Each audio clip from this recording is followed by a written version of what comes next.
Hi everyone, welcome to Nana's Tiny Kitchen. Today I'm going to be doing something not Italian. We're going to do General Tso's chicken. Now, I used to make this all the time and I'm like, when I started doing these videos and stuff, I started brainstorming about recipes and things that I hadn't cooked in a long time. I was like, General Tso's chicken. Well, it came about because I was cutting up. In my other videos, you probably heard me mention that we raise our own chickens. And when I have him bring one up, I cut it up and I usually make cutlets if I don't do a whole roast chicken. And when I do the cutlets, sometimes you get these bits and pieces that are not quite a cutlet, just small strips. And instead of doing like chicken strips or tenders or something like that, I save them, I put them in a bag in the freezer. And when I want to make something like this or a soup, I have it. So in here, it's regular, it would be cutlets, but you can buy chicken breast, boneless, skinless. And I beat up an egg here, literally beat it up. And I'm gonna get this all mixed together. I'm gonna add a little bit of salt. Not too much. And a little bit of white pepper. White pepper is one of those things that really don't use that much in a lot of recipes. You get this all mixed together. I have my oil heating up here. It's a straight up vegetable oil. I like to use the vegetable oil because it makes the frying process, it makes it crispier for some reason. And in this, I don't know if you can see it because it's white on white, but I have some flour and some cornstarch, pretty much mixed half and half. And that's what I'm going to use to coat this chicken. I'm going to get this all mixed together. And then I'm going to straight up take this cornstarch and flour and make like a batter, basically. Get my hand right in there. And make sure that all the chicken is coated nicely.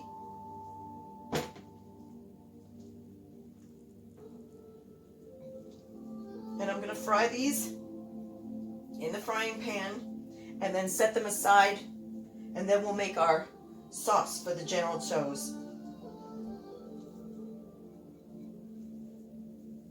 Probably got more on my fingers than anything else. Where's my cornstarch? I'm going to add a little bit more cornstarch to this.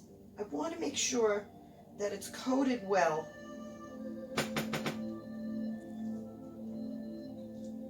Like I said, I don't want more on my fingers than anything else. Now I'm going to start frying up these pieces. There we go. The cornstarch will make the coating nice and crispy. Okay, there we go. One at a time. I don't want to crowd it too much because then it lowers the temperature of your oil. So you want to keep that oil at 350 degrees. So I'll just do a couple of pieces at a time. Uh-oh, now I got both. How am I supposed to answer the phone?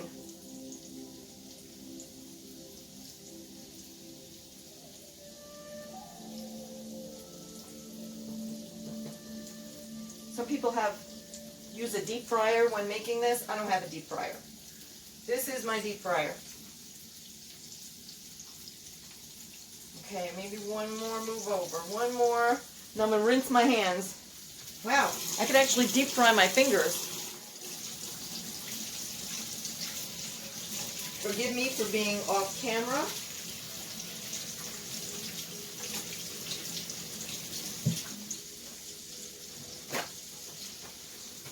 I really haven't met anything that hasn't been breaded and fried or floured and fried that I didn't like. I joke all the time and say if you breaded and fried my big toe, I would probably eat it. Okay, now I'm going to grab a pair of tongs.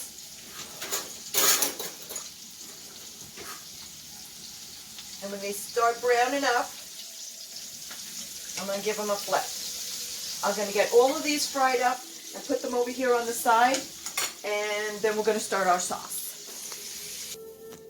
Okay, in this pan right here, I have about a tablespoon of vegetable oil. And I'm going to add about a half a teaspoon of sesame oil. And this is what we're going to stir fry our veggies and make our sauce with. But in the meantime, I'll show you how to do the sauce. Okay, let me turn this on so this is heated up. And I'm going to do a 1/4 cup of chicken stock. This is chicken stock that I make myself. Wrong side. Okay. Let me do a half a cup because I think I want to make extra sauce with this. And then, let's see, a tablespoon of dark soy sauce. The dark soy sauce has that nice thick molasses texture. But if you don't have dark, you could use regular. And let's see, a teaspoon of fresh ginger. A teaspoon of fresh ground or chopped garlic. Get that in there. Let's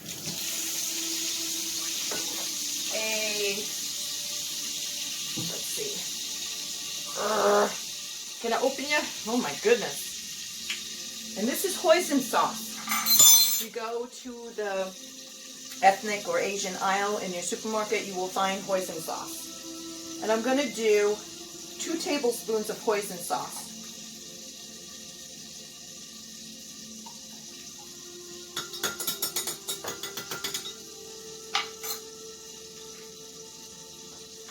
And let's see what else. A tablespoon of rice vinegar.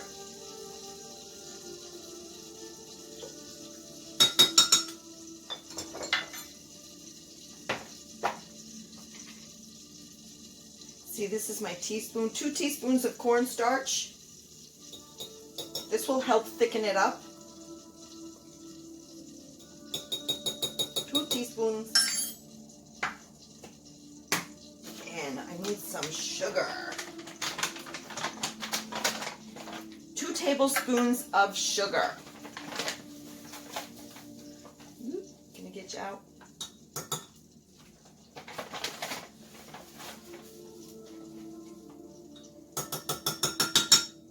The sauce in this is the most important part of the recipe.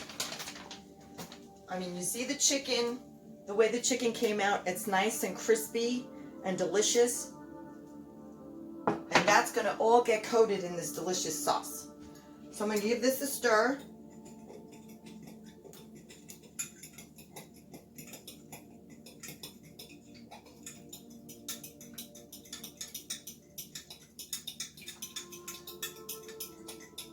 And now this pan is heating up, and I have some scallions, some chopped scallions.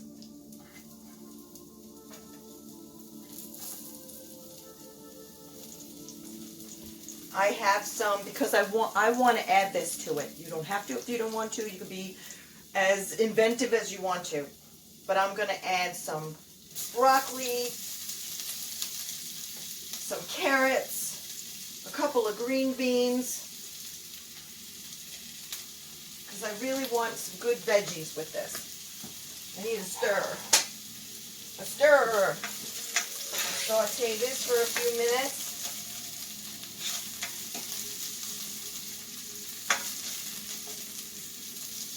I can smell the onion. It smells delicious. I love cooking with scallions. Now I took about a tablespoon of sesame seeds that I buy in the supermarket, and I just stuck them in my toaster oven for a couple of seconds just to get them nice and toasty. The darker, the tastier they are.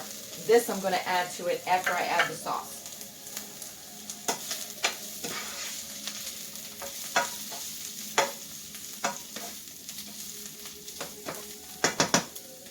Now I'm going to take my chicken and dump it right in there.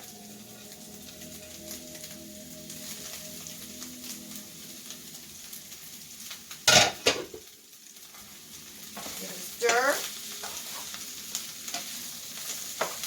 You notice I have chili flakes on the side. Some recipes ask for the the little red chilies. I just didn't have any, but if you're in the market and you happen to see them and you want to make this recipe, you could throw a couple of those in there, and it comes out really good. I just didn't have them. So to make mine a little spicy, I'm just going to add the red chili flakes, because the jalapenos that I have in there and the red peppers that I have in there that I grew in the garden, the one was not supposed to be hot, and it turned red, and it will set your hair on fire. And the jalapenos, the same thing. They got really, really red and veiny. Yeah, a tiny piece of that, and it's like, yeah. Okay, now we're going to add our sauce. Pour it right in there.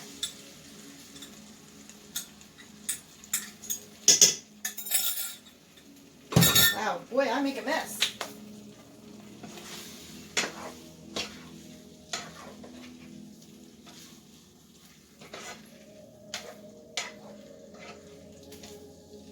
Make sure your chicken gets nice and coated. Oh, that smells so good. Yummy! Sprinkle in my sesame seeds. Wow, I probably didn't even need that many. As it boils, it's going to keep getting thicker and thicker.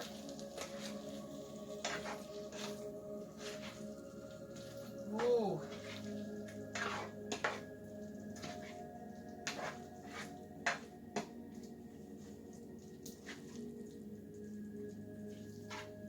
I want some of this extra because I'm going to put this over a delicious white rice. And there you go. Delicious. Now the secret to making the white rice that you get when you go into the Chinese food restaurant is you do your typical recipe with the water and the rice ratio. 1 cup of rice, 2 cups of water. And you put it on the stove and you add, I think it's a tablespoon of white vinegar. No salt, no butter, no oil. Just a tablespoon of white vinegar.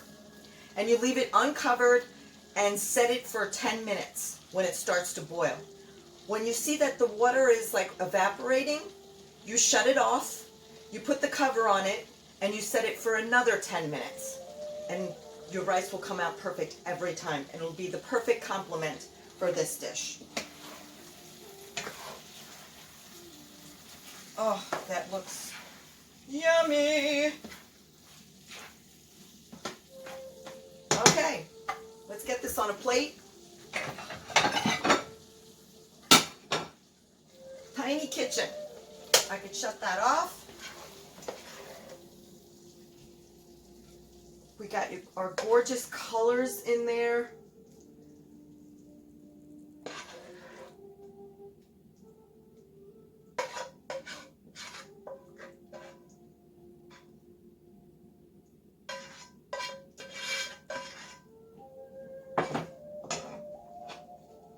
And that's what's for dinner. Well, I hope you enjoyed it, guys. Listen, make this. Let me know how you like it. Let me know what you did, if you did anything different. Like I said, you could play with the vegetables, add, subtract, throw in cauliflower, throw in broccoli, throw in whatever you want. I mean, as long as you got that sauce, that recipe for this sauce is the most important. That's the star of the show, because that's what's coating the chicken, and that's what's adding that gorgeous, nice, sweet, delicious flavor. So I'm going to dump some chili flakes on this and serve it over rice, and that's what I'm going to be having for supper. So till next time, ciao everyone.